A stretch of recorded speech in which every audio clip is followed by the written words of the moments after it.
Welcome to this episode of my VA disability claim. All right, today what we're going to do is a little before you file, three-step process, a simple way to evaluate your claim before you send it up to the VA. Right, today we're talking about mental health claims, anxiety, depression, insomnia, just to name a few.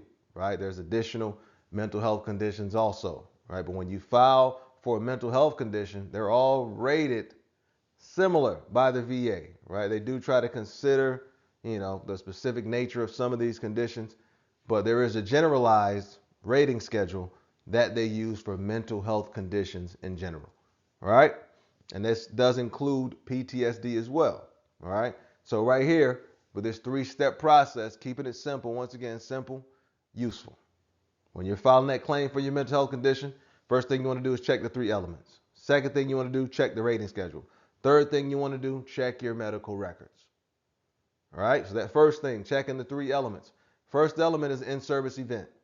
What caused this mental health condition? Was it something that you were diagnosed with and treated for while you were active duty? Or is it something that was caused by some event that took place, some kind of traumatic event, whatever the case that took place while you were in the service, and now you're dealing with that insomnia, with that anxiety, or with that depression, right? So that's step number one.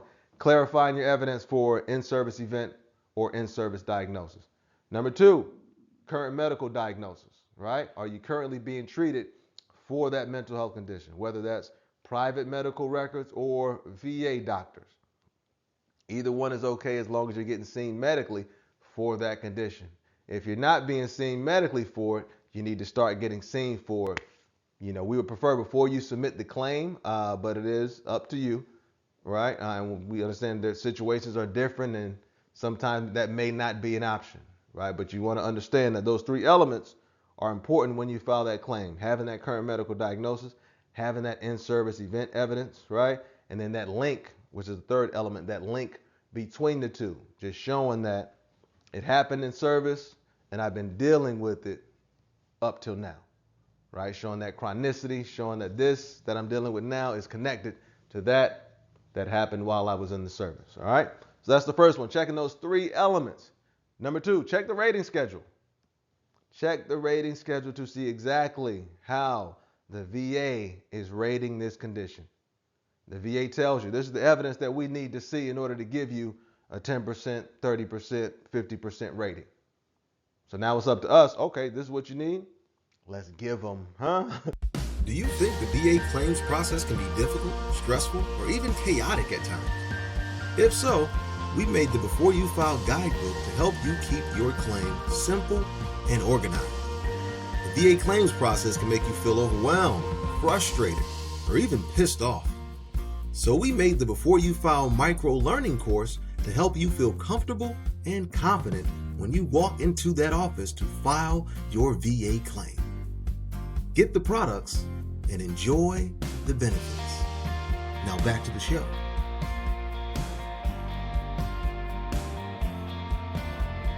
Let's give them what they want. Give them what they're asking for, right?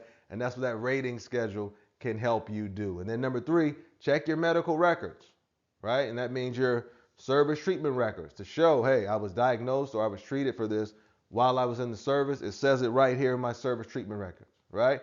Check those post-separation records as well. If you've been going to the doctor recently for that anxiety, depression, or insomnia, you want to make sure, hey, in these medical records, it shows I've been getting treated or seen for whatever that condition is. All right. And also incident reports. For me personally, for my mental health claim that I filed with the VA, the condition that I got was a result of a car accident that took place. So I needed to go get the police report showing that this car accident took place and what happened. And that was a part of my claim specifically, right? So in that situation, it was an incident. Let's say you got into a fight or something like that all base, or you fell off a ladder or something like that, right?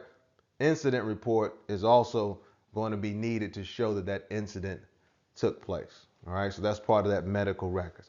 Again, number one, checking the three elements. Number two, check that rating schedule. Number three, check your medical records, right? Check, check, check. Huh? Keeping it simple, baby. Check, check. Trying to keep it simple. but that's what you need to do before you file that mental health claim. Just trying to make sure, right? Is this something that's going to get approved, or should I expect this to get denied because I don't have the in-service event, or I don't have the current medical diagnosis, right? Or I don't have that link showing, right? That's how the VA could deny it. If they are to deny your claim, it'll be because of one of those three reasons: no in-service event or diagnosis, no current medical diagnosis, or no link between the two. All right? Keeping it simple as always. Learn the information, use the information, right? Knowledge unapplied is not very useful.